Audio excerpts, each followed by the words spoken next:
Katikati ya misitu ya Bolivia, kuna mtu mmoja alikuwa anasakwa kimya kimya. Sio kwa sababu alikuwa mwizi, bali kwa sababu alikuwa hatari kwa mfumo mzima wa dunia. Jina lake Che Guevara. Che aliyewahi kuwa mkono wa kulia wa Fidel Castro huko Cuba, aliamini kitu kimoja: mapinduzi hayapaswi kubaki nchi moja, yanapaswa kusambaa duniani. Lakini ndoto hii ilimfanya awe adui mkubwa wa taifa moja lenye nguvu, United States. Kwa CIA, Che hakuwa mtu wa kawaida. Alikuwa symbol ya rebellion duniani. Serikali ya Bolivia ikaanza kupata hofu.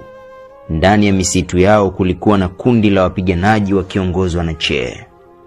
Ndipo wakaomba msaada, na hapo ndipo CIA wakaingia rasmi. Hawakutangaza vita, hawakupeleka jeshi kubwa. Walifanya kitu hatari zaidi: operation ya kimya. Walifundisha jeshi la Bolivia, wakatumia informants, yani wasaliti, wakafuatilia kila movement ya Che. Che alikuwa anazidi kuzungukwa pole pole bila yeye kujua. Lakini kulikuwa na tatizo moja. Che alitegemea sana wananchi wa Bolivia kumuunga mkono, lakini hawakufanya hivyo. Hakukuwa na sapoti, hakukuwa na resources. Wapiganaji wake wakaanza kuchoka, ndoto yake ikaanza kuporomoka, na maadui wake wakajua. Oktoba 1967, jeshi la Bolivia likiwa limefunzwa na CIA likafanikiwa kumzingira Che katika eneo la milima. Baada ya mapambano mafupi, Che alijeruhiwa, alikamatwa akiwa hai, na hapo ndipo historia ilisimama kwa sekunde chache, kwa sababu swali lilikuwa moja tu: wamfanye nini? Kesho yake, bila kesi, bila mahakama, Che Guevara akapigwa risasi. Inasemekana maneno yake ya mwisho yalikuwa: piga risasi, unamuua mtu tu, sio wazo. Na hapa tunajiuliza, nani alipiga hii risasi? Ukweli ni kwamba risasi ilifyatuliwa, lakini hadi leo dunia bado haijakubaliana ni nani hasa aliyemuua Che Guevara. Maana kilichofuata baada ya kifo chake kilikuwa zaidi ya tukio, kilikuwa mgawanyiko wa dunia. Kihistoria, jina moja linaonekana mara nyingi kuhusu kifo cha Che: Mario Terán, askari wa Bolivia aliyepokea amri ya mwisho. Lakini kuna utata mkubwa.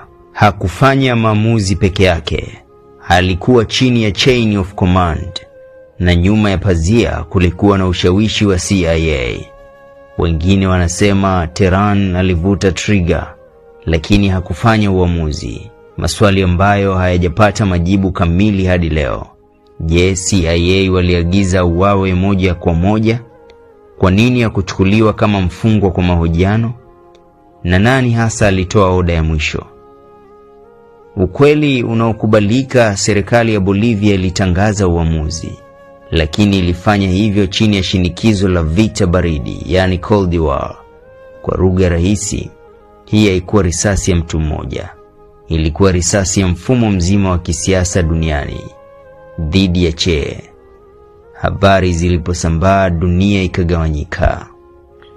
Kwa United States, wengi waliona kama ushindi, yani symbol ya mapinduzi imeondolewa. Kwa Cuba, Fidel Castro akatangaza maombolezo makubwa. Che aligeuzwa kuwa shujaa wa taifa. Huko Latin America, vijana wengi walihamasika zaidi. Badala ya kuzima mapinduzi, kifo chake kiliyachochea. Na dunia kwa ujumla, wengine wanamuona Che kama shujaa wa haki, wengine kama mtu hatari na mwenye vurugu. Waliomuua walidhani kitu kimoja: tukimuua Che tutamaliza wazo lake. Lakini kilichotokea ni kinyume. Picha yake ikawa icon duniani, jina lake likawa alama ya resistance. Harakati nyingi zikapata nguvu mpya. Kwa maneno mengine, Che alikufa kama mtu, lakini akaishi kama idea. Leo hii ukiuliza watu Che Guevara alikuwa nani, utapata majibu tofauti kabisa. Lakini labda swali sio hilo. Swali ni kwa nini hadi leo dunia bado inajadili kifo chake?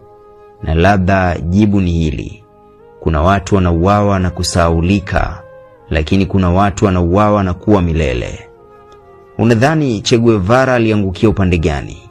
Kwa sababu hadithi ya mtu imemalizika, lakini hadithi ya wazo imeanza upya. Leo hii Che Guevara bado ni symbol. Kwa wengine ni shujaa, kwa wengine ni hatari, lakini ukweli mmoja haupingiki. Hii haikuwa vita ya kawaida. Ilikuwa operation ya kummaliza mtu mmoja ili kuua wazo lake. Na swali ni, je, unaweza kweli kuua wazo kwa kumuua mtu? Nafikiri hata waliomuua Che iliwachukua muda kukubali jibu halisi la swali hilo. Na wanashangazwa na ukweli wa kwamba Che Guevara bado anaishi kwenye akili za watu. Na wale wachache wasiomfahamu wakihitaji kumjua, hawatumii nguvu.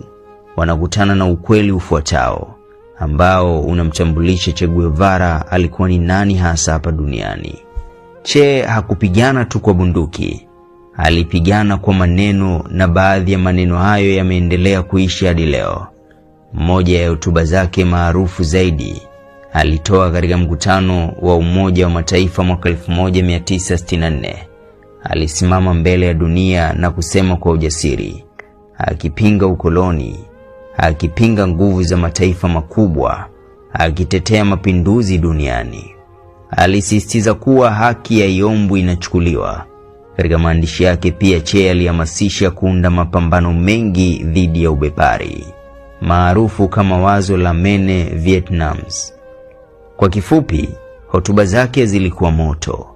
Ziliwasha mioyo ya vijana wengi duniani, na hata Afrika bado ina kumbukumbu za mtu huyu. Kwa sababu baada ya mafanikio ya Cuba, Che aliigeukia Afrika, akaenda Kongo mwaka 1965. Lengo lake lilikuwa ni kusaidia mapinduzi dhidi ya nguvu za nje na ukoloni mamboleo. Lakini mambo hayakwenda kama alivyopanga. Hakukuwa na umoja wa wapiganaji, nidhamu ilikuwa ndogo, mazingira yalikuwa magumu. Che mwenyewe alikiri baadaye, alisema, tulishindwa. Hii ilikuwa pigo kubwa kwake. Ingawa Kongo ilishindikana, Che aliamini Afrika ilikuwa muhimu sana. Aliona Afrika kama uwanja wa mapinduzi dhidi ya ukoloni. Alitaka bara hili lijitegemee na kujinasua. Lakini ukweli ni kwamba mazingira ya Afrika yalikuwa tofauti sana na Cuba, na ndoto yake haikuweza kuchukua mizizi kirahisi. Na baada ya Afrika, ndipo alielekea Bolivia, akidhamiria kuwasha moto mpya wa mapinduzi. Lakini hakupata sapoti ya wananchi. Alizingirwa, alisalitiwa kwa kiasi fulani, na kama tulivyoona, hii ndio ikawa safari iliyompeleka kwenye kifo chake. Che Guevara aliamini kitu kimoja: maneno yanaweza kuwasha vita, na vita yanaweza kubadilisha dunia. Lakini historia ilimjibu kwa njia tofauti. Swali sasa sio Che alisema nini. Swali ni alichokiamini kingeweza kufanikiwa kweli? Kama kuna mtu atawahi kucomment neno tuendelee, nitakuletea mwendelezo wenye uchambuzi wa kina ambao utajibu swali hilo la je, angefanikiwa na kile alichoamini? Mimi naitwa Marizongo. Tafadhali usisahau kusubscribe channel yetu Simulizi Zinaishi. Katikati ya misitu ya Bolivia, kuna mtu mmoja alikuwa anasakwa kimya kimya. Sio kwa sababu alikuwa mwizi, bali kwa sababu alikuwa hatari kwa mfumo mzima wa dunia.